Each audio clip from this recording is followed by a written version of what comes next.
Señor, vamos a... hoy, este mes es junio, sí, estamos en junio, y voy a tomar junio, esta reunión, y la de julio, para hablar de la familia ideal, ¿sí? De la familia bíblica ideal, ¿sí? Y después, un par de meses también, sería agosto y septiembre por lo menos, para hablar de las familias que no son bíblicamente ideales, pero que también el Señor tiene en palabras, ¿sí? Y nos ayudan cuando nuestras familias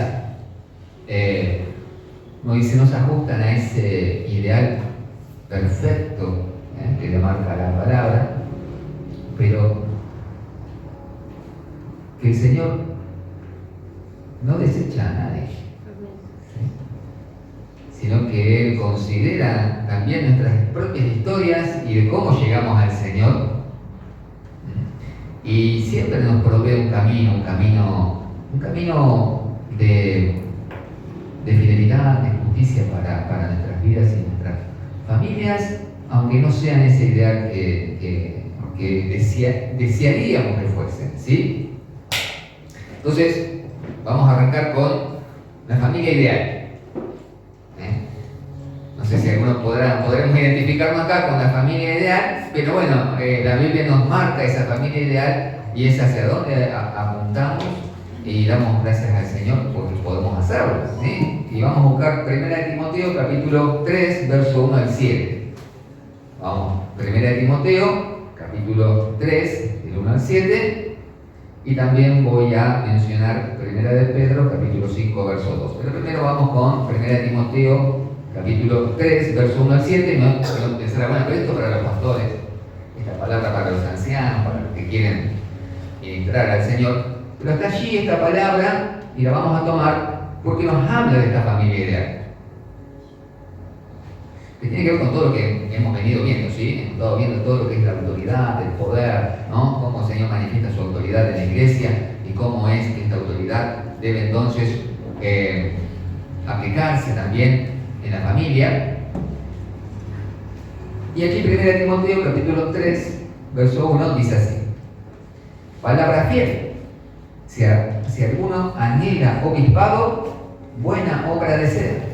Pero es necesario que el obispo sea irreprensible, marido de una sola mujer, sobrio, prudente, decoroso, hospedador, apto para enseñar, no dado al vino, no pendenciero, no codicioso de ganancias deshonestas, sino amable, apacible, no avaro, que gobierne bien su casa, que tenga a sus hijos en sujeción con toda honestidad.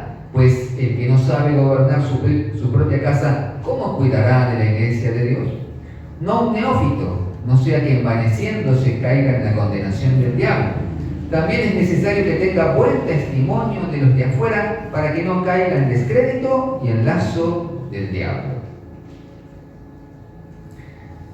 Les menciono el verso 4 y 5 en la Nueva Traducción del Viviente, que es que usa un lenguaje un poco más coloquial, un poco ya más masticado e interpretado. 1 Timoteo, mismo pasaje, capítulo 3, versos 4 y 5, pero en la versión Nueva Traducción del Viviente dice: debe dirigir bien a su propia familia y que sus hijos lo respeten y lo obedezcan. Pues si un hombre no puede dirigir a los de su propia casa, ¿cómo podrá cuidar de la iglesia de Dios? Y 1 de Pedro 5.2, vamos a hacer todas las lecturas. 1 de Pedro capítulo 5, verso 2. También hablando de los ancianos pastores, obispos de la iglesia, también Pedro tiene una palabra para ellos y les dice allí en 1 de Pedro capítulo 5, verso 2: apacentad la grey de Dios que está entre vosotros, cuidando de ella, no por fuerza, sino voluntariamente, no por ganancia deshonesta, sino con ánimo pronto, ¿sí? Así que estos son consejos para aquellos que quieran ejercer el obispado, el pastorado, ser anciano en la iglesia. y aquello que, bueno, 1 Pedro ya lo aplica a aquellos que están apacentando la grey de Dios. Y se menciona algo que es muy explícito en la palabra, y es que estos que deben ejercer, o aquellos llamados a ejercer estos ministerios, o este ministerio en la iglesia, debe gobernar bien su casa, dice Pablo a Timoteo. Que tenga a sus hijos en sujeción con toda honestidad, pues el que no sabe gobernar su propia casa, ¿cómo cuidará de la iglesia del Señor? Entonces se habla de esta familia ideal, que el pastor, obispo, aquel que quiere ejercer esta tarea, aquel que quiere estar, ¿no?, y apacentar la grey de Dios, debe tener un testimonio de una familia prácticamente, uno dice, bíblicamente ideal, no sin problemas, ¿sí? No sin problemas, pero bíblicamente ideal. Gobierna su casa, gobierna bien su casa y tiene a sus hijos en sujeción y en obediencia. Le hacen caso sus hijos, ¿sí? Tienen un testimonio, y que ese testimonio es el que lo avala dentro de otros requisitos, pero este es un testimonio sumamente importante que lo avala para después, ¿no?, ejercer o seguir ejerciendo ese ministerio. Así que fija mucho en lo que es la autoridad del varón como cabeza. Por eso voy a hablar de la familia ideal, aquella que es el esposo, la esposa y los hijos, ¿sí? Y el varón es entonces la autoridad, es la cabeza, esto ya lo hemos visto, es cabeza de la esposa, cabeza de la familia. Dios es la autoridad suprema, también lo vemos, la autoridad absoluta de toda la creación, porque Dios es el creador, es el generador, es el sustentador de todo el universo, de toda la creación. Y en el diseño divino, la familia fue creada como la institución fundacional. La familia, allí en Génesis, fue creada como la institución sagrada, fundacional de todas las demás instituciones. Las naciones fueron creadas después de la familia, ¿sí? Las naciones vinieron después, las razas vinieron después, las etnias vinieron después, ¿sí? Los pueblos, las ciudades vinieron después. Lo primero, lo fundacional, el núcleo de la vida humana es la familia. Allí está entonces en el diseño divino el centro, la institución que es aquella sobre la cual están fundadas todas las demás instituciones en el mundo, ¿sí?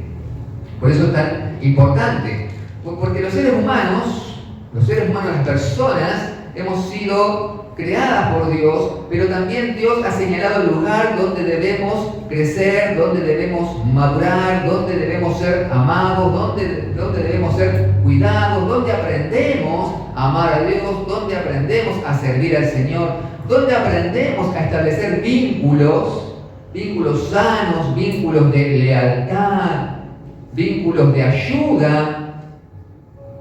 La familia. Dios ha diseñado la familia para que allí crezcan, maduren, se desarrollen las personas, hombres y mujeres.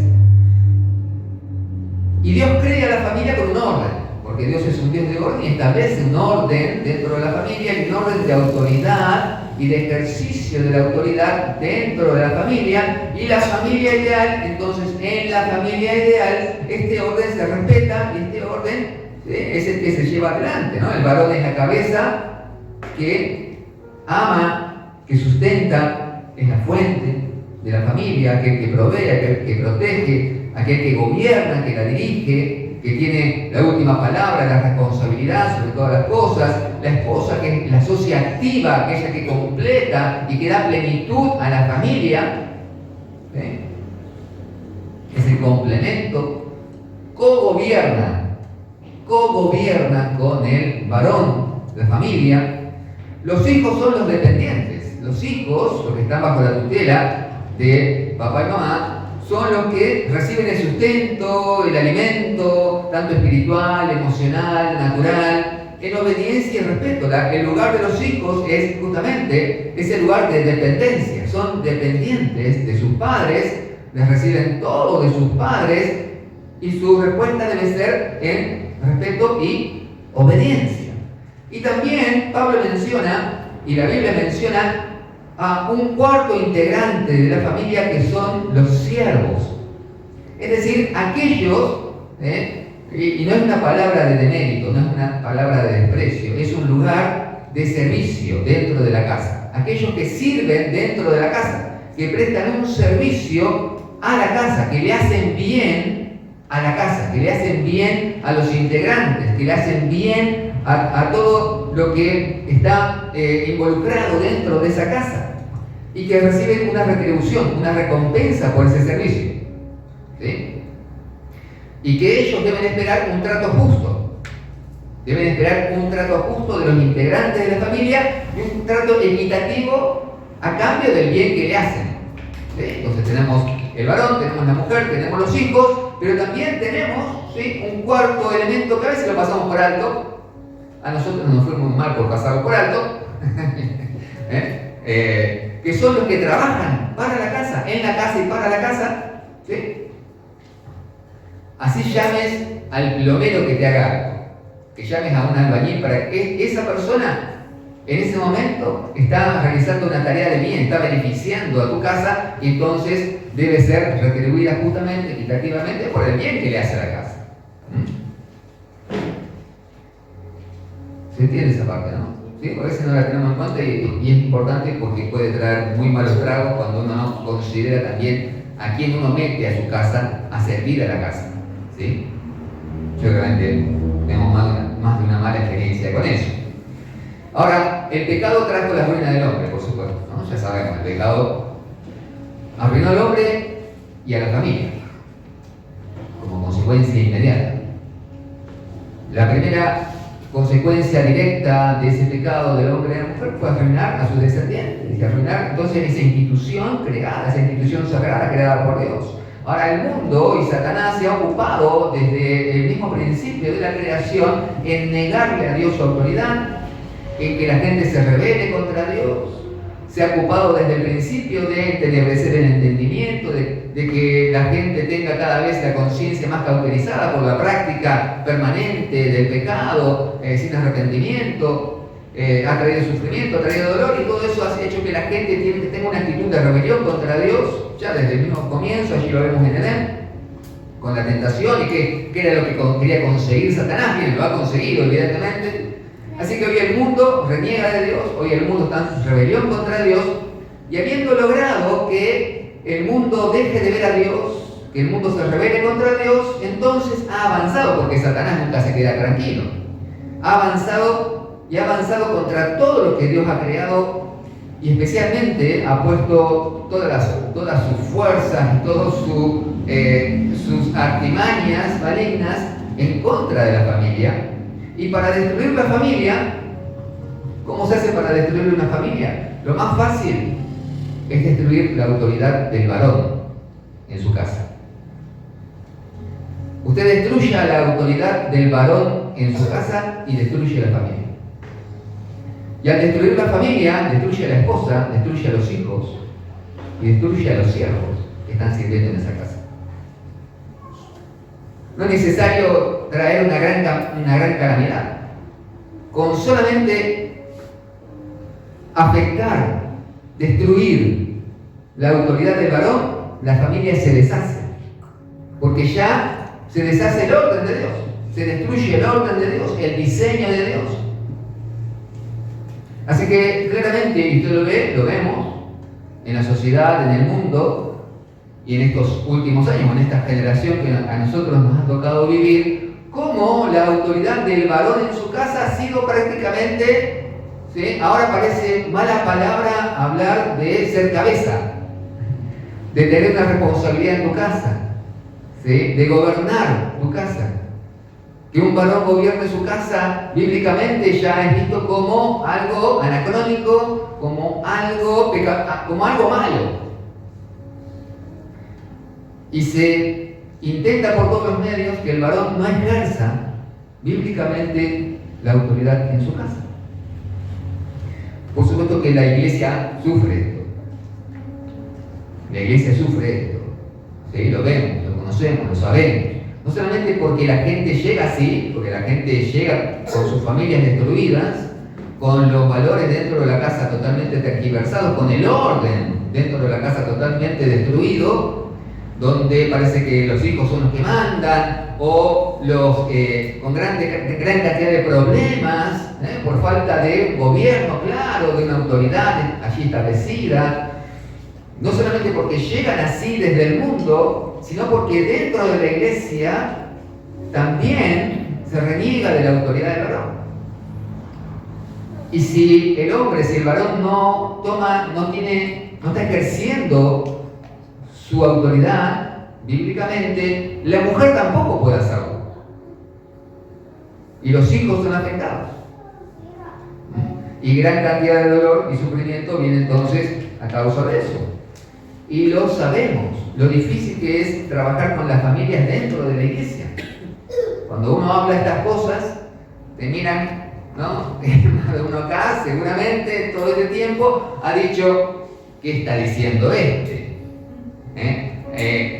A mí no me van a decir cómo debe ser el orden de mi casa. En mi casa hacemos lo que nosotros podemos, queremos, y sea posiblemente... algunos se ha puesto como loco cuando ha visto lo que dice la Biblia, la palabra, ¿no? Y la cantidad de cosas que debemos ajustar, cambiar nuestra manera de pensar y de hacer para ajustarnos al patrón bíblico y ser bendecidos. Porque ahí encontramos la bendición y la respuesta y la solución a los problemas de la familia, ¿sí? Y podemos afrontar. Se me apagó.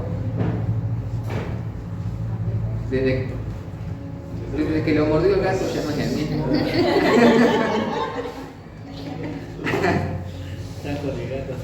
Claro, mira, me da. No, un ataque de Satanás, mirá, me dejó sin pila como está. ¿Ven? Estas cosas pasan. La gloria de Dios ya está bien. El martes, ¿cuándo fue? El martes. ¿Sí? El domingo. El domingo. No. ¿Cuándo fuiste a la iglesia? El martes. Estaba con el dedo. Por favor. Bien. Si queremos hablar de familias sanas, entonces debemos hablar necesariamente de este orden que hemos venido hablando todo este tiempo, y específicamente ver este punto del gobierno de la familia. Porque el varón ha sido llamado a ejercer este gobierno, y la esposa el co-gobierno, gobierna juntamente con el varón. El varón es el responsable, el que debe tomar las decisiones finales, el que debe asumir la responsabilidad por esas decisiones, dar la cara y responder delante de Dios. Por eso debe hacerlo con sabiduría, con entendimiento también de lo que dice la palabra del Señor. Pero debe saber hacerlo. Debe saber hacerlo. ¿Sí? Cuando elegimos a alguien para gobernar, ¿no? Estamos en democracia en este país, bien, elegimos a alguien para gobernar. Lamentablemente nosotros no elegimos de acuerdo a la capacidad del candidato para gobernar. ¿Quién se fija en la capacidad del candidato? ¿Quién evalúa? Porque ni siquiera los candidatos pasan ningún examen. No rinden ningún examen para validar sus conocimientos y decir, y poder verificar, comprobar que son capaces de gobernar. Ni siquiera eso. En este país y ni en ningún otro, ¿sí? No somos la excepción. En ningún lugar. Pero un gobernante que no es idóneo para gobernar causa muchos problemas. Así que nosotros, si queremos gobernar bien nuestra familia, debemos aprender a gobernar. Debemos ser personas idóneas. Y no solamente nosotros que gobernamos, sino la familia debe aprender a ser gobernada. Esta palabra gobierno, la aclaro ya de entrada, porque gobierno parece que es muy así, casi autocrático. En la Biblia, el gobernador es un término de uso marítimo. El gobernador era el que dirigía las naves. En aquellos tiempos, a vela, ¿no? Cruzaban allí, iban y venían por el mar Mediterráneo, y el gobernador no era el capitán. El gobernador era el que respondía a las órdenes del capitán y gobernaba la nave. El gobernador conocía de velas, de vientos, de las condiciones del mar, sabía y conocía la nave, cómo conducirla, cómo tenía que estar puesta una vela, otra vela, una soga, ¿no? Cómo debía estar orientado el timón para dirigirse. Él podía ver los vientos, entender el clima, para saber cómo llegar al destino. Y entonces gobernaba la nave, pero el capitán le decía al gobernador, vamos a tal puerto. Tenemos que llegar a tal puerto. Así que el capitán daba las órdenes, fijaba el rumbo, y el que dirigía la nave en definitiva era el gobernador de la nave. Era el experto, ¿sí?, en esa nave. Y este término que se usa para la familia. Gobernar no significa ser el capitán ya lo tenemos. El que da las órdenes es el Señor. Nos dice es para allá, y nosotros entonces debemos dirigir nuestra familia hacia donde Dios nos dice que debemos dirigirla, y debemos saber hacerlo. Debemos ser personas idóneas, personas capacitadas, personas que aprenden. Nosotros cuando nos casamos, y seguramente este caso no creo haber sido la excepción a esto, no sabíamos gobernar. Yo no sabía gobernar mi casa. Tenía el ejemplo de mi propia casa, Daniela tenía el ejemplo de su propia casa, y cada uno, más o menos, ninguno hizo un examen ni se preparó para gobernar. Yo no me preparé para gobernar mi casa. Es como meterse en el mar con un velero sin saber navegarlo,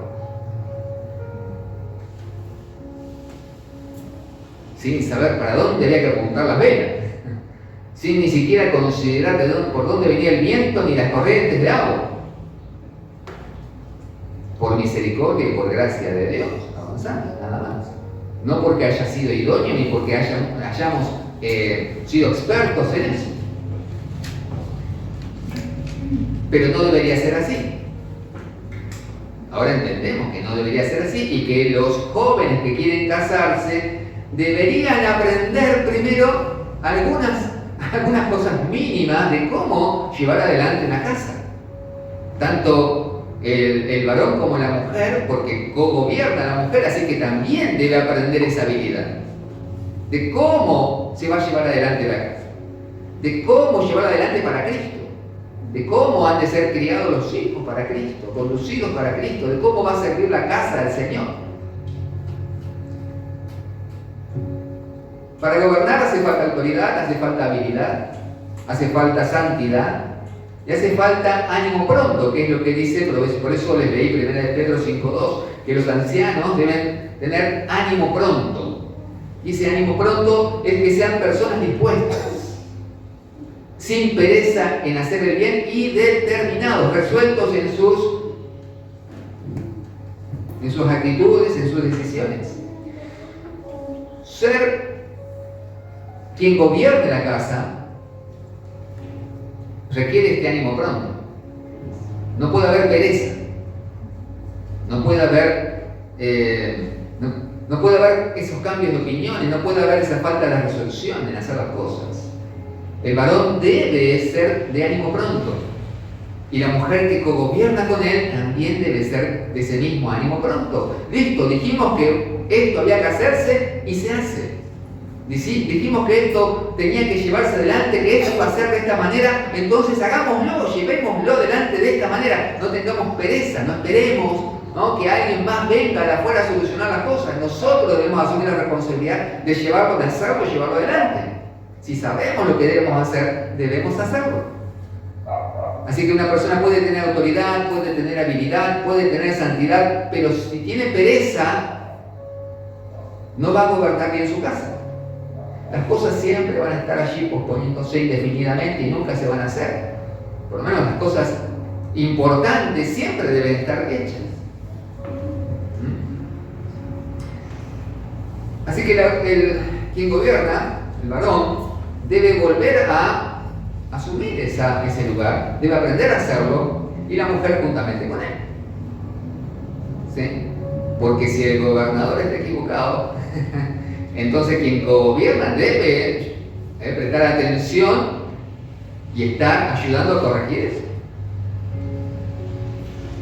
Pero claro, el varón va a asumir la responsabilidad. Si chocan contra una roca, quedan parados en la arena. Eso siempre es así, ¿sí? Y nos toca cuidar a la mujer, de decir, bueno, cuando Dios nos pida cuenta, de guardarla a ella. Señor, fui yo. Yo tomé la decisión.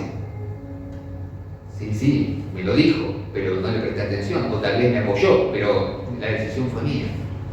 Así que el varón debe asumir la responsabilidad de todas las decisiones que se toman sobre la casa. Por eso es importante que sepa gobernar. Por empezar, debemos aprender a usar la autoridad, ¿no? Dije que estas 4 cosas son necesarias, ya hablé de este ánimo pronto, y quiero hablar de lo que es la autoridad, el uso de la autoridad. El varón debe mantener su autoridad en su familia. La mujer debe ayudar a que el varón mantenga su autoridad en su familia. Y el varón debe ayudar a que su esposa mantenga esa autoridad también con sus hijos, ¿sí? En su casa. Una vez que se pierde la autoridad, o sea, si se pierde la autoridad, dije que el poder proviene de la autoridad, ¿se acuerdan? El poder proviene de la autoridad. La autoridad da poder. Pero si perdés la autoridad, entonces perdés el poder sobre tu casa. Se destruye el poder sobre tu casa. Si sos despreciado, si el varón, si el que gobierna es despreciado, entonces todo lo que diga no va a ser tenido en cuenta. ¿Sí? Por eso es importante que el varón especialmente mantenga su autoridad, que no destruya su autoridad. Porque tenemos distintos grados de autoridad. No es que, porque acá hay también muchos errores en cuanto al uso de la autoridad del varón. No tenemos una autoridad absoluta, no tenemos una autoridad infinita. No podemos hacer todo lo que queremos y nos venga en gana. La autoridad debe ser usada conforme a los límites que la misma Biblia nos define. La autoridad sobre nuestra esposa es la necesaria para mantener el orden en la casa, la necesaria para que la familia esté en orden, para que la gestión de todos los asuntos de la casa se lleve adelante. En una casa hay infinidad de cosas, ¿sí? Hay infinidad de cosas que se hacen, que se deben hacer. Desde para mantener en funcionamiento la casa, para que la casa funcione. Hoy día tenemos desde, no hay que ocuparse del orden de la casa, que hay que ocuparse de la limpieza, que hay que ocuparse de la comida, que hay que ocuparse de los hijos, que hay que ocuparse de que vayan a la escuela, de traerlos, de que vayan a esta actividad, aquella actividad, de los horarios, de esto, de aquello. Y el varón no puede desentenderse de eso. No debe desentenderse de eso. Debe asegurarse que a la esposa, si la esposa está trabajando adentro, afuera, o tiene sus horarios, debe asegurarse de que la familia tenga todo lo necesario y que la esposa tenga todo lo necesario para que ejerza ese cogobierno y la casa siempre permanezca en orden. ¿Sí? Y lo que gobierna esa autoridad del esposo hacia la esposa es el amor.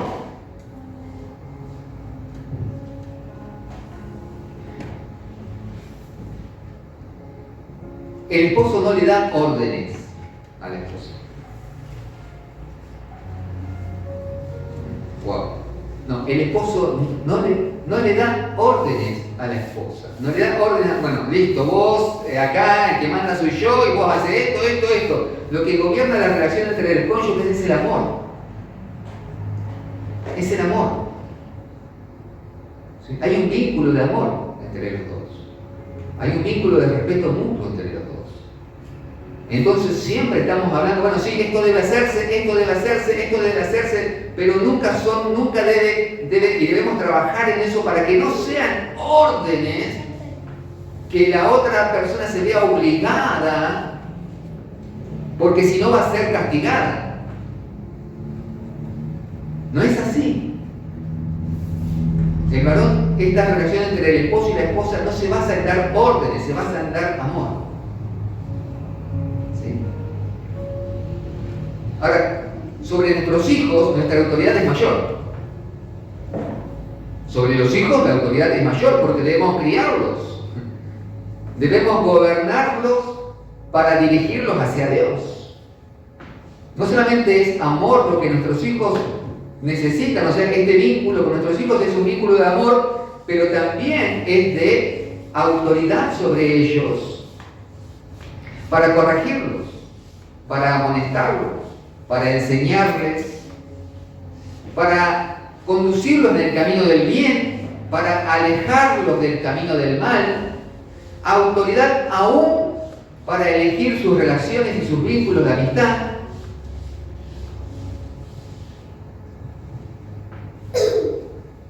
Autoridad para enseñarles a servir a Dios. ¿Okay?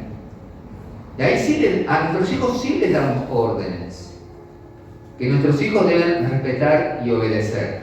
Órdenes, por supuesto, que sean coherentes, que provengan de un corazón amoroso, que provengan de un corazón generoso, que provengan de un corazón que los guarda, que los ama, que los protege, no de la ira, no de la frustración, no de la amargura, ¿sí?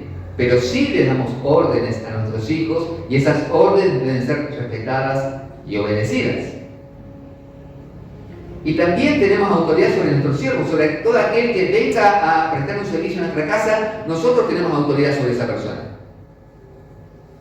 El varón, junto con la esposa que realiza ese cogobierno, tienen autoridad sobre esa persona que viene a servir a la casa.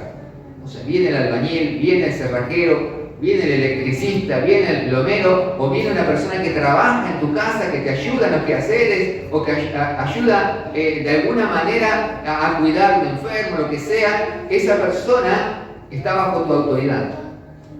No es la persona la que pone las condiciones. Vos te dices, bueno, tanto, listo, pero por un servicio. Y yo tengo que velar para que ese servicio se cumpla y haga bien a la casa. No debo dejar sin gobernar a aquellos que entran a mi casa. Bueno, sí, tal vez yo no sé, viene el albañil, yo de albañilería cero, pero no por eso, ¿sí? Bueno, debería decir, hace lo que quieras, no, está bajo mi autoridad. Bajo mi autoridad. Y el que fija las condiciones de trabajo y de servicio es aquel que gobierna la casa.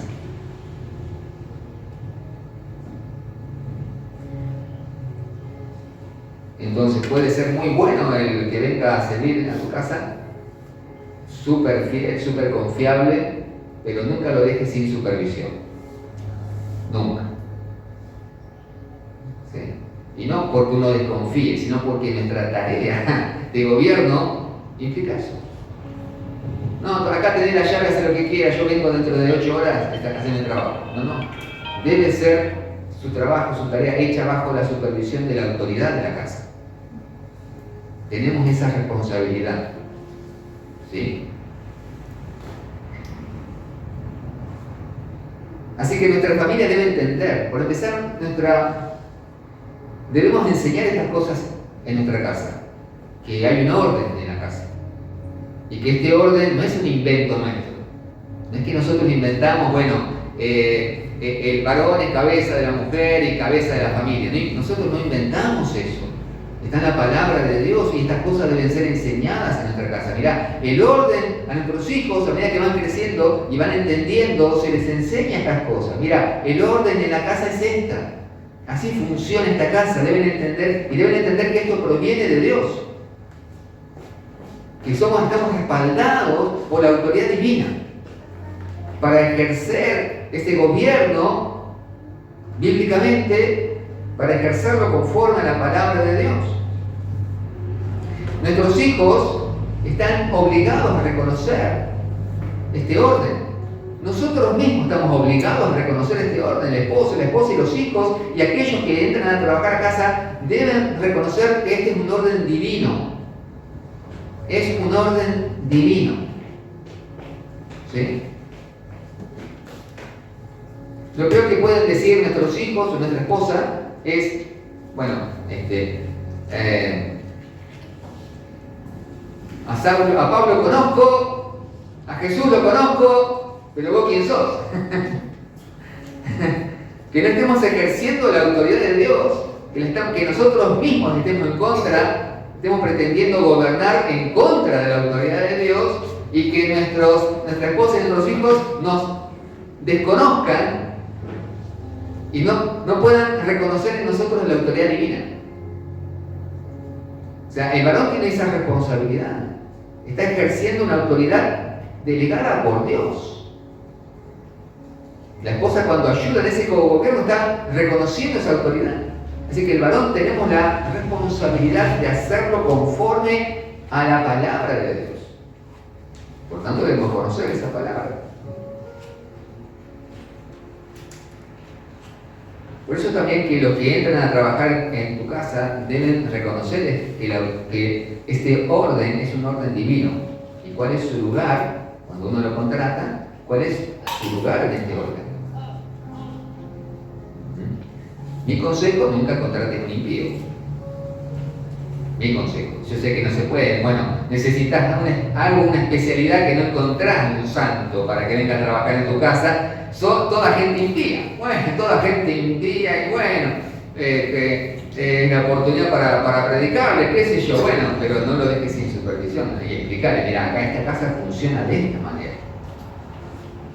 Si vas a trabajar acá, tenés que reconocer mi autoridad. ¿No te gusta? Bueno, voy a buscar otro. Pero acá funciona así la casa. ¿Sí? Obvio que no es necesario pararse y decirle esas palabras. No. Con solo estar al lado, me va a decir: te voy a tirar, te voy a estar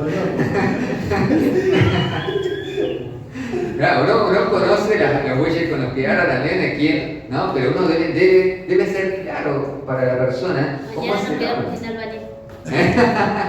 Justamente hoy empezó a trabajar un chico. No. Ay, sí. ¿Ayer? No. Sí. Y no le gusta que le estén ahí mirando lo que hacen. Mañana no venga. La persona que entra a trabajar en tu casa debe reconocer el orden que hay en la casa. Y debe reconocer que eso viene de Dios. Y que si él está en contra si la persona que quiere entrar a tu casa a trabajar, tal vez es muy buena en lo que hace, pero se opone a tu autoridad, entonces no la tenés que dejar entrar en tu casa. Porque la familia es una institución sagrada. Y debemos nosotros defenderla. El mundo no la va a defender, el mundo la va a querer destruir. Nosotros debemos sostener este orden. ¿Sí? Tenemos esa obligación. ¿Sí? Esto también uno lo puede también aplicar en el sentido del resto de los parientes. Cuando quieren venir a mantener sobre tu esposa o tu esposo, o sobre tus hijos, por ejemplo. Ellos, por ejemplo, ya saben, enseguida te dicen: pero vos no sos mi papá, vos no sos mi mamá. No, hay gente, por más que sean parientes, lo quieran mucho, no tienen derecho a tomar atribuciones. Sí que ellos, nosotros siempre tienen que tener respeto a los demás, pero a otra gente que no sean nosotros no pueden tomar atribuciones de autoridad que te están enseñando sobre ellos. Sí, y cuando somos suegros, nos toca nos toca a nosotros respetar la autoridad de la nueva familia que se ha constituido, ¿sí? De no interferir. Cuando mi hija se casó, fuimos muy claros en decir, bueno, ahora tu familia es tu esposo. Cuando llegaron los hijos, bueno, tu familia, es tu esposo y tus hijos.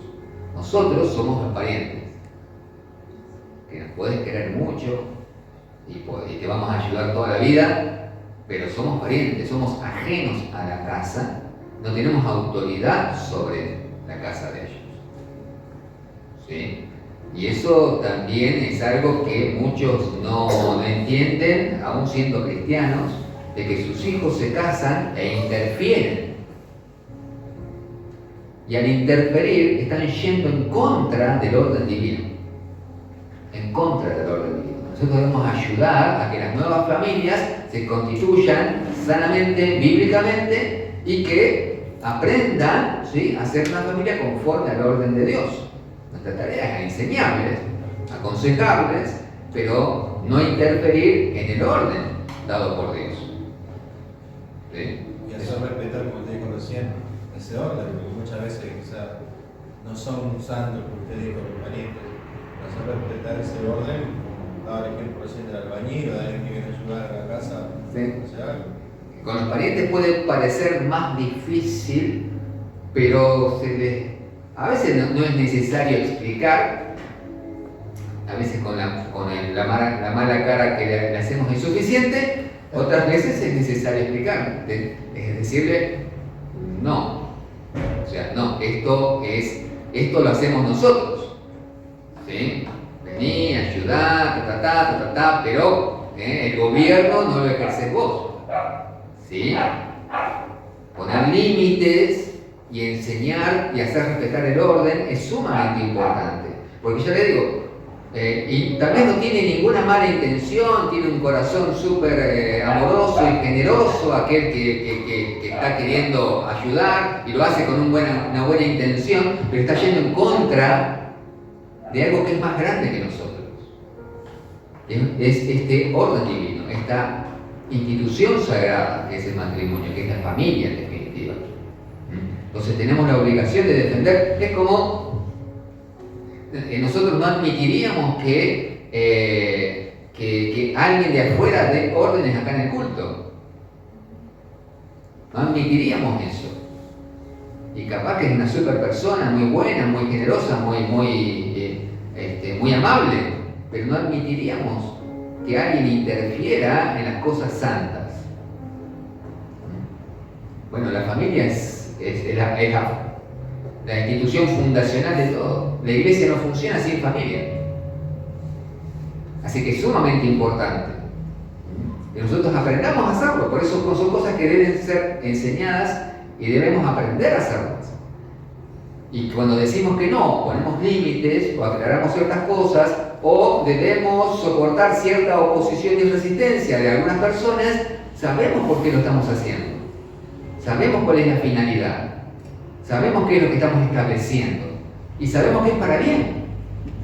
Sabemos que es para bien. No solamente de nuestra casa, también bien para aquellos que tal vez con la mejor o no intención interfieran.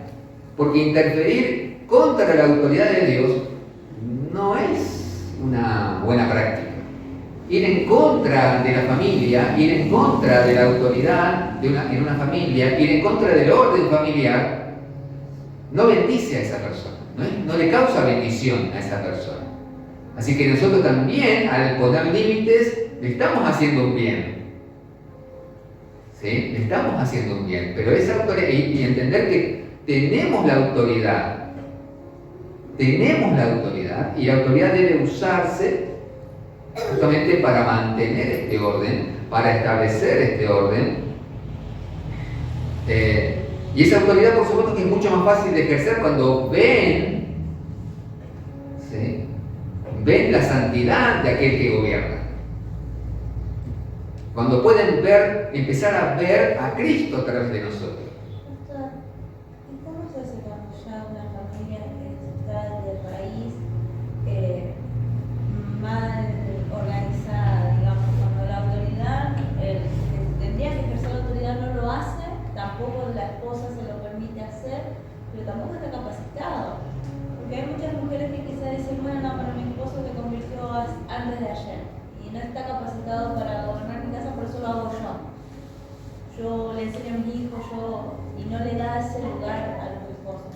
El tema es que estos son principios universales, no solamente cristianos, sino universales. O sea, la familia fue creada antes de la caída, ¿no? Entonces son principios universales para todos los pueblos y para todas las naciones. No porque sea incrédulo está incapacitado para ejercer un gobierno, ¿sí? Porque ese lugar no se lo da la iglesia, se lo ha dado Dios. Entonces él debe ejercer. Y la esposa no puede poner como excusa, no es cristiano, no puede gobernar. La Biblia no pone eso en ningún lugar. Bueno, si no es cristiano no puede gobernar. Si no es cristiano, gobierna la esposa cristiana. No dice eso la Escritura. Eso es una muy mala interpretación, ¿sí? Yo le pregunto porque son cosas que a mí me han preguntado, quizás las mujeres, las esposas. Yo, dentro de todo, yo soy muy jovencita, pero yo le digo que ella le tiene que dar el lugar al esposo para que gobierne su casa, porque es cierto, hay bien en eso, hay bendición, una familia bendecida cuando está en orden. Muchas veces somos nosotros los que no damos el lugar a que se lleve ese orden a nuestra familia. Pensamos que poner al hombre como la cabeza, como la autoridad en nuestro lugar, ¡ay, qué mal está! Porque yo vengo del matrimonio de mi padre era así, mi papá, ser autoridad, pero tampoco él buscaba esa autoridad. Y ahora como que cuando mi mamá ve nuestro matrimonio como que nos ve como un bicho raro. Pero bueno, ella respeta nuestra posición y bueno, si no, ¿qué? No sé, pero hay bien ahí. No Sí. sé. Por eso estas son cosas que deben ser enseñadas, bueno, de esas familias que no están, que son disfuncionales y fuera del orden, bueno, me voy a ocupar especialmente, ¿no?, para que un par de meses, pero sí entender que este orden no es una idea humana, no es una idea de la iglesia, sino que es un orden establecido por Dios, que el varón está obligado por Dios a ocupar ese lugar, que debe aprender a gobernar, y así sea. Si es una persona, uno dice, bueno, no, pero usted no sabe lo que es ese varón, es una persona, pues, no sé, una persona totalmente impía, impenitente, borracha, adicta, un delincuente, una persona así, y hasta cuando uno sabe que una persona impía nunca va a gobernar a favor de Dios, que siempre va a estar trayendo o tratando de desviar a su casa hacia el pecado. Uno entiende esas cosas y uno entiende que eso va a ser causa de muchos problemas, y que la esposa nunca está obligada a seguir a un hombre que la conduce al pecado, así sea su esposo, y que en ese caso debe ejercer esa autoridad de gobierno para corregir a su esposo. ¿Sí? Vamos a llegar a un caso límite, o podemos llegar a casos límites como los que dice Pablo, que en ese caso la mujer no está sujeta a esclavitud, ¿sí? Que Dios no obliga a una mujer a estar sujeta a alguien impenitente, a alguien que no quiere, ¿sí?, y se opone activamente a que su esposa y sus hijos sigan al Señor. También muchas veces también esta palabra de decir, bueno, estoy sujeta a mi esposo, se ve, porque por ahí, un ejemplo, si mi esposo me dice, bueno, vamos a quedarnos hoy, y bueno, para estar con él, para no contradecirlo, me quedo. Y muchas veces las esposas, como usted dice, son mal conducidas por su esposo, pero por creer que están haciendo bien, estar bajo la voluntad y no tener una discusión y que todo se mantenga más o menos en orden, van detrás de sus esposos. Y capaz que vos le decís, bueno, te está conduciendo hacia un mal camino. Es como que es chocante también. Yo creo que el límite también está cuando llega al punto donde uno tiene que elegir entre el esposo, la esposa y Dios. Porque más allá de la responsabilidad que tenemos delante de Dios, también hay demandas y responsabilidades que tenemos personalmente para con Dios, cada uno.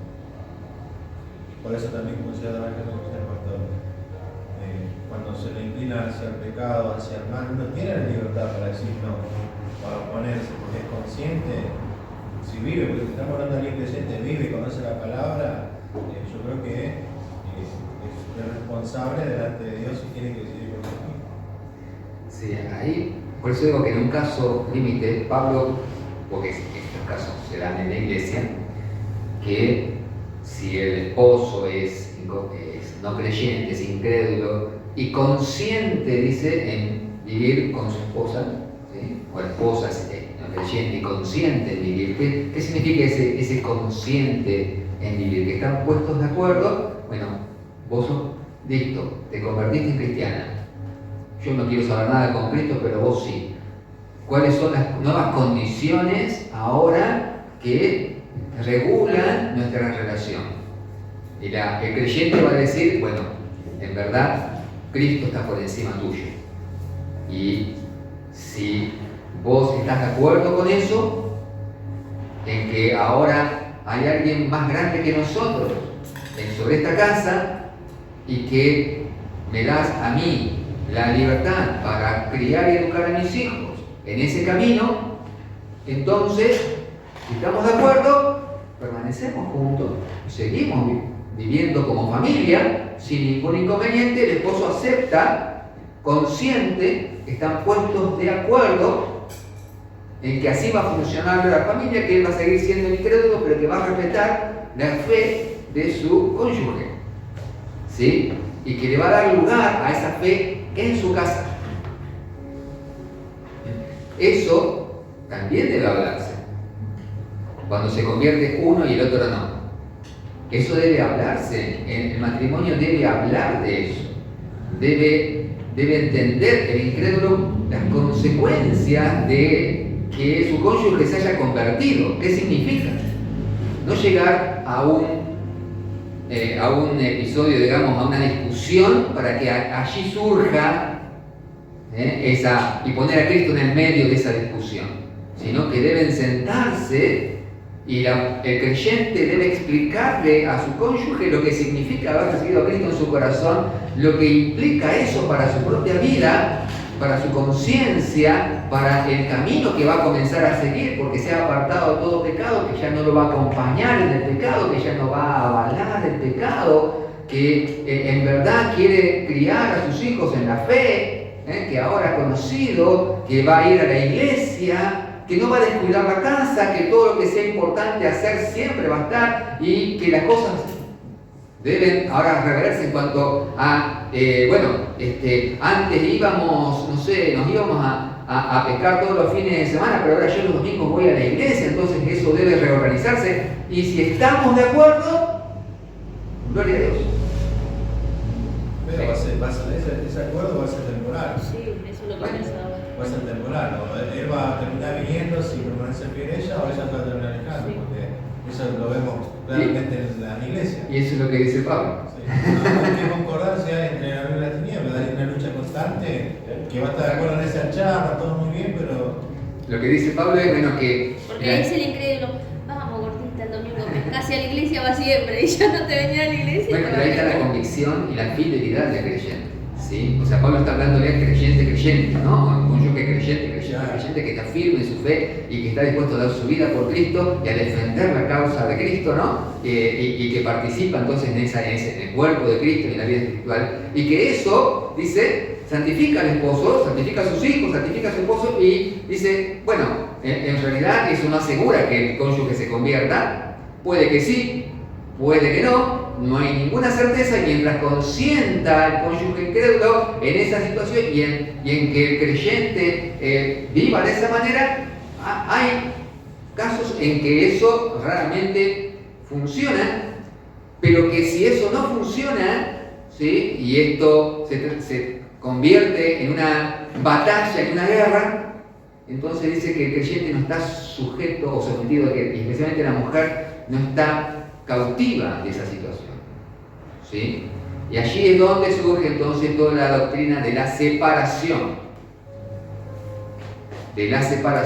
no del divorcio, pero sí que es causa de separación, ¿sí? La mujer está sujeta a esclavitud en ese caso, sino que libre para seguir a Cristo si tiene una posición activa de un cónyuge incrédulo que se opone y le prohíbe seguir a Cristo. Entonces ahí surge la decisión: debo obedecer a Dios antes que al hombre. ¿Sí? Para llegar a eso hay que hacer algunas cosas antes. ¿Sí? Hay que hacer algunas cosas antes. No es que listo, me convertí y me separo. No, esperá. Esperá, vamos a ver. Aparte, eso, los creyentes antes no son como ahora. Sí, aparte, exactamente, los creyentes ahora no son.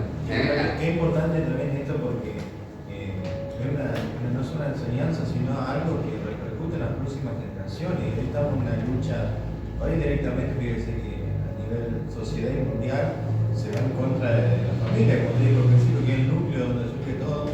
Y qué importante dejar ese legado que siga permaneciendo, y obvio que va a prevalecer el diseño de Dios, pero qué importante que la iglesia pueda defenderlo de esta manera, conforme a lo que Dios ha dejado, porque de eso van a amar los hijos y los hijos de los hijos, y eso va a repercutir. Imagínense que llegó desde los primeros tiempos hasta hoy, porque Dios está en medio, pero qué bueno que nosotros tomamos esta responsabilidad, porque no es que lo hacemos solamente por nuestro bien, sino por el bien de los que siguen detrás de nosotros. Que ellos también puedan ver el ejemplo, que ellos también puedan tomar la misma decisión, el mismo camino, para que esto no se corte en nosotros ni en los hijos, sino que pueda seguir en los nietos y en los que no vamos a ver quizás. Amén. Si vamos, cuando hablemos de este tema, ya más concretamente, vamos a verlo en la vida de Timoteo. Piensen, sí, el que conoce la vida de Timoteo. Su padre no era judío, fue criado por su madre y su abuela, del padre griego. Por ser hijo de mujer judía, él era judío, considerado judío, por eso Pablo lo circuncida, ¿sí? Ya grandecito. Pero vemos el ejemplo de una mujer que crió a su hijo sin el padre. Vamos a analizar, vamos a meditar en eso, cómo es que eso fue así, cómo la abuela interfiere. ¿Por qué una abuela si eso no puede hacerse? Si está la autoridad del varón, ¿por qué la abuela así también cría a Timoteo? ¿No? Bueno, ahí hay un caso de una mujer que debió tomar una decisión. ¿Sí? No sabemos qué fue del padre de Timoteo. Sí sabemos que después Pablo lo considera como su propio hijo, ¿no? Para que lo meditemos, o sea que sí es posible, ¿sí?, para una mujer que esté afianzada, firme en el Señor, tomar las decisiones que debe tomar por causa del Señor, aún para su perjuicio, ¿sí? Porque en aquel tiempo separarse no era como ahora, quedaba desamparado. Por eso se entiende que también recurrió a su casa paterna, en este caso viviendo su madre, para criar en el Señor a su hijo, a Timoteo. Cosa que por ahí se nos pasa, pero Timoteo no venía de una familia ideal. Y sabemos bíblicamente quién fue Timoteo. ¿Sí? Como dice Lucas, acá tenemos que pensar también en nuestros hijos, ¿sí? Y en los hijos de nuestros hijos. No debemos perder nuestra autoridad por ser negligentes. O sea, la autoridad, Dios da la autoridad para usarla, no para que no la usemos, sino justamente para usarla. Lo peor que podemos hacer con la autoridad es no usarla. Ahí nos volvemos negligentes. No podemos dejar sin dirección a nuestros hijos, sin gobierno en nuestra casa. ¿Se imaginan? ¿Sí? Que el gobernador de la nave, bueno, empezó a soplar vientito, le dijo, me bajo, te espero en la playa, haz lo que puedas. No podemos dejar sin gobierno nuestra casa. Debemos estar gobernándola permanentemente, todos los días viendo que el orden esté establecido, todas las cosas, y no que no va a haber problemas, pero los problemas hay que gobernarlos. No son los problemas los que gobiernan la casa, nosotros gobernamos a través de los problemas conforme a la palabra de Dios. ¿Sí? No son las tormentas las que dirigen el barco, es el gobernador el que dirige el barco. Cuando viene una tormenta, acomodamos las velas. Enderezamos el timón, nos afirmamos, nos atamos al timón si es necesario. Pero no es la tormenta la que va a decidir, no son las situaciones y las circunstancias las que deciden la dirección que toma mi casa. No son eventos externos los que deciden. No es algo, no sé, no es un vecino, no es una situación catastrófica, no es una enfermedad, no es una situación difícil la que va a gobernar mi casa. Es el varón el que gobierna y la esposa junto con él para gobernar a través de toda situación. Si tenemos claro quién es el capitán y las órdenes que nos ha dado el Señor y sus mandamientos, su palabra, entonces así debemos gobernarlos. ¿Sí? No debemos ser negligentes de decir, bueno, listo, que a donde me lleve el viento. Debemos ser santos, personas que estén sometidos a Dios, comprometidos con el Señor, que obedezcamos. Si nosotros no obedecemos a Dios, no podemos esperar que nuestra casa obedezca a Dios. Nosotros debemos obedecer a Dios aún más perfectamente de lo que lo hace el resto de la familia. Y el varón está obligado a esto. El varón debe ser un ejemplo de obediencia al Señor, aún más que su esposa y sus hijos. Aún más, debe esforzarse aún más en una vida santa, en una vida piadosa. Debe estar haciendo, y debe ser claro para los hijos y para la familia, que él está haciendo tesoros en los cielos. Debe ser claro que su corazón está donde está el Señor y que está haciendo sus tesoros allí. Y algo muy importante es que nosotros debemos estar más ocupados y más interesados en que se mantenga la autoridad del Señor que nuestra propia autoridad. ¿Esto cómo se ve? Mire, nosotros a veces permitimos la ofensa a Dios en nuestra propia casa, pero no permitimos que nos ofendan a nosotros. Es decir, me ofenden a mí, castigo. Le ofenden a Dios, no pasa nada. Cuando es exactamente la inversa. No debemos permitir en nuestra casa la ofensa a Dios. No se debe permitir. Podemos pasar hasta por alto que nos ofendan a nosotros. Pero no debemos pasar por alto que se ofenda a Dios. Que se diga algo en contra de Dios. Debemos ser allí muy firmes y muy claros. Que nos humillen a nosotros, es más, que hasta que pasemos situaciones donde consideramos que nos han humillado, hasta es más tolerable que soportar una ofensa a Dios. En nuestra casa no se debe ofender a Dios, no debemos permitir. ¿Y quién hace eso? Nosotros. El varón está obligado a mantener santo, inmaculado el nombre de Dios en su casa. Y la esposa debe ayudar a eso. Una cosa es, verán, llegaste, hijo, llegaste 5 minutos tarde, te dije que llegaras a las 8, llegaste 8 y 5, así que ahora por 5 semanas no ves televisión, te saco el celular y un castigo enorme, ¿sí? Y después viene tu hijo y te dice, le decís, bueno, vamos a hacer un devocional, vamos a orar. Ah, sí, que vamos a orar, y te tira la comida por la cabeza. Ah, bueno, pobrecito. No, esa es una ofensa grave, esa es la ofensa grave. Pecó contra Dios. Pecó contra Dios. Y esas ofensas son las que deben corregirse inmediatamente y deben llevar en la mayor disciplina. La mayor disciplina. Hay otras ofensas, nosotros debemos graduar las disciplinas y las amonestaciones que en nuestra casa. Ah, no, rompió un vidrio. Y bueno, sí, pero hay que ver por qué. Una cosa es que haya estado jugando la pelota, otra cosa es que le haya tirado la Biblia al vidrio. Porque se enojó y se ofendió y blasfemó de Dios. ¿Sí?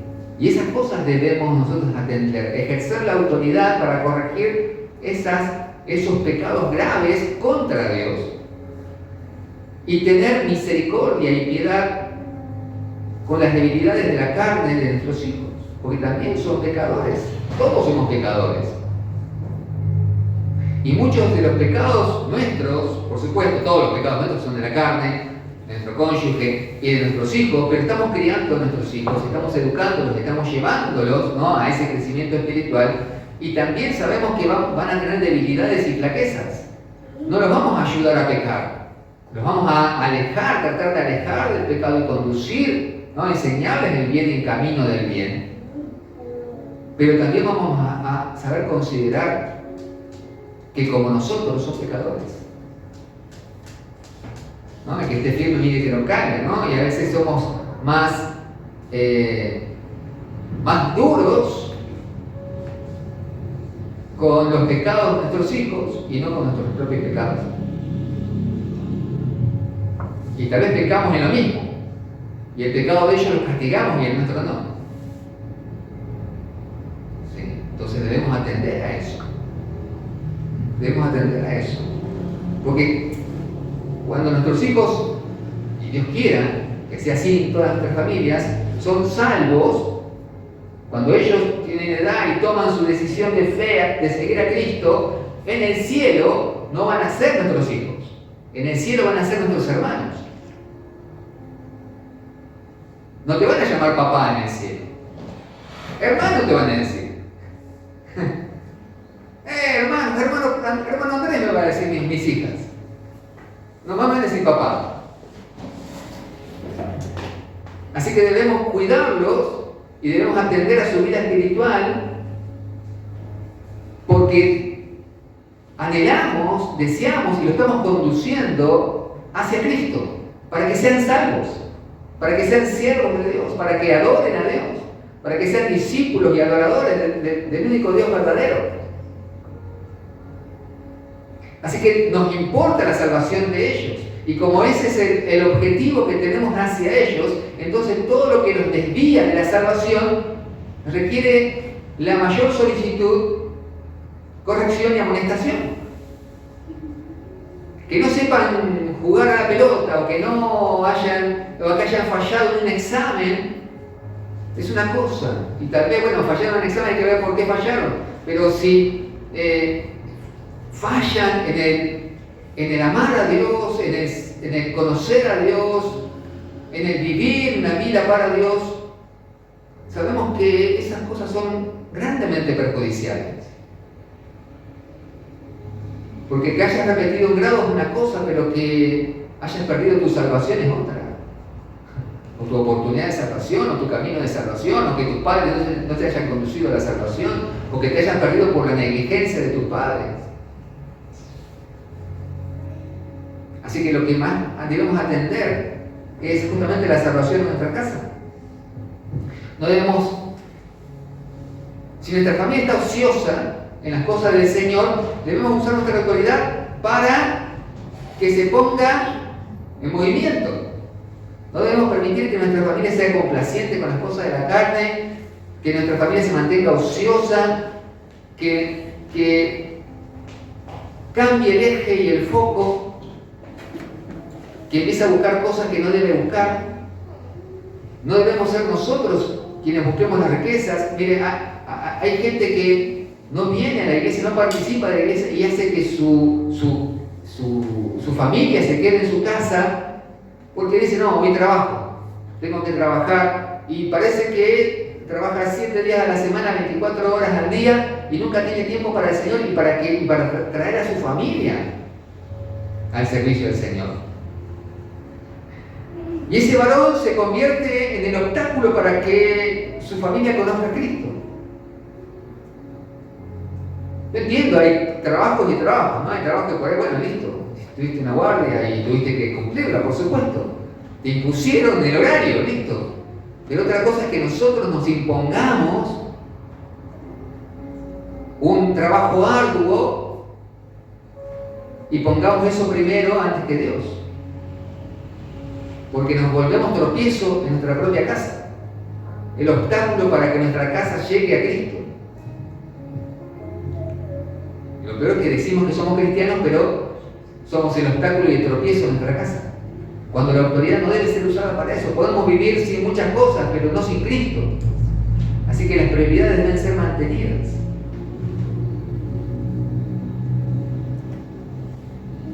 Dice, porque raíz de todos los males es el amor al dinero, por el cual codiciándolo algunos se extraviaron de la fe y se torturaron con muchos dolores. En verdad, ¿no? En verdad uno ve gente que ha prosperado, que le va bien, que tal vez empezó cuando venía a la iglesia y no le iba tan bien, pero que después que le empezó a ir bien, listo, ya uno cada vez los ve menos, sin necesidad. Uno dice, no necesitan. Cuando no tenías nada, venías a la iglesia y eras feliz, y adorabas y clamabas y orabas y venías a todos los ayunos y a todas las vigilias, pero ahora que te va bien, económicamente, te dejamos de ver en la iglesia. ¿Qué pasó? Ese varón es tropiezo en su casa, porque está amando, ha puesto por delante del Señor las riquezas o el bienestar. Y se puede vivir sin muchas cosas. Se puede vivir sin muchas cosas. Sin el Señor no se puede vivir. Así que las prioridades deben estar bien demarcadas. Bien demarcadas. ¿Sí? Necesitamos cosas, bueno, sí, pero esperá, hay un eje en nuestra vida, un centro. Y no debemos apartarnos de él porque nos volvemos tropiezo. Proverbios 24:3, con esto termino.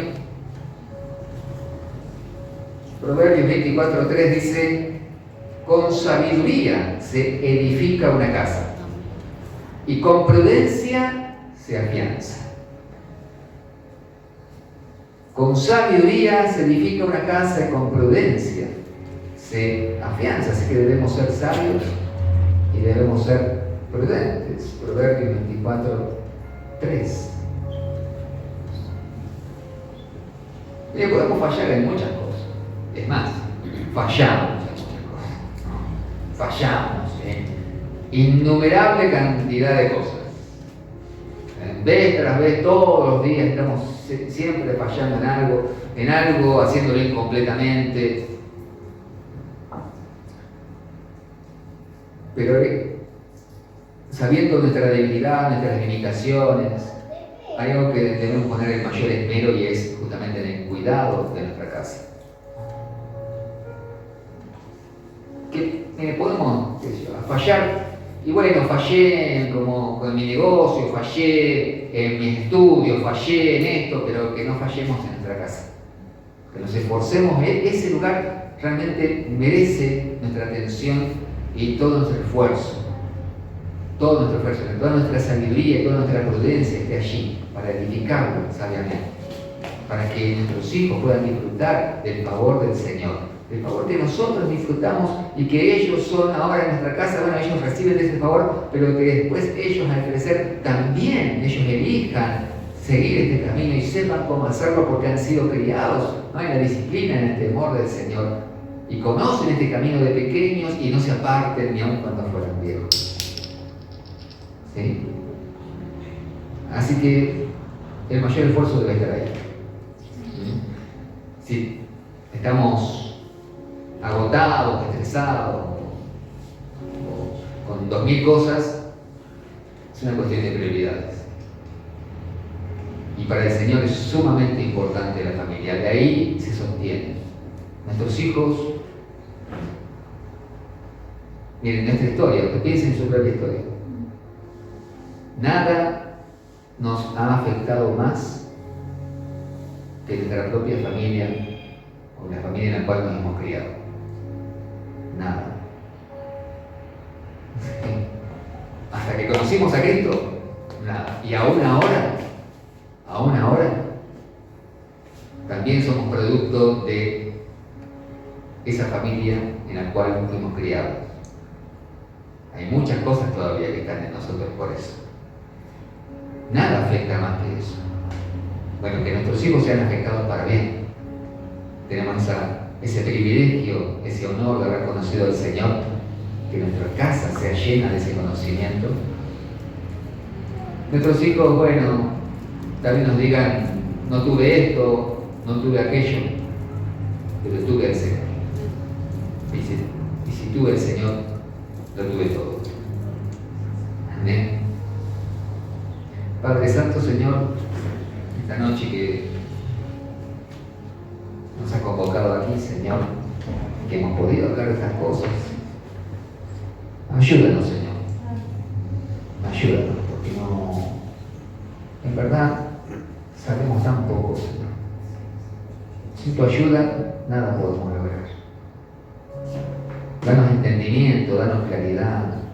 Síguenos hablando por tu palabra, Señor, de cómo debemos gobernar nuestra casa, de cómo debemos llevarlo adelante, de cuál es este orden que nosotros debemos establecer, sostener, alimentar, fortalecer.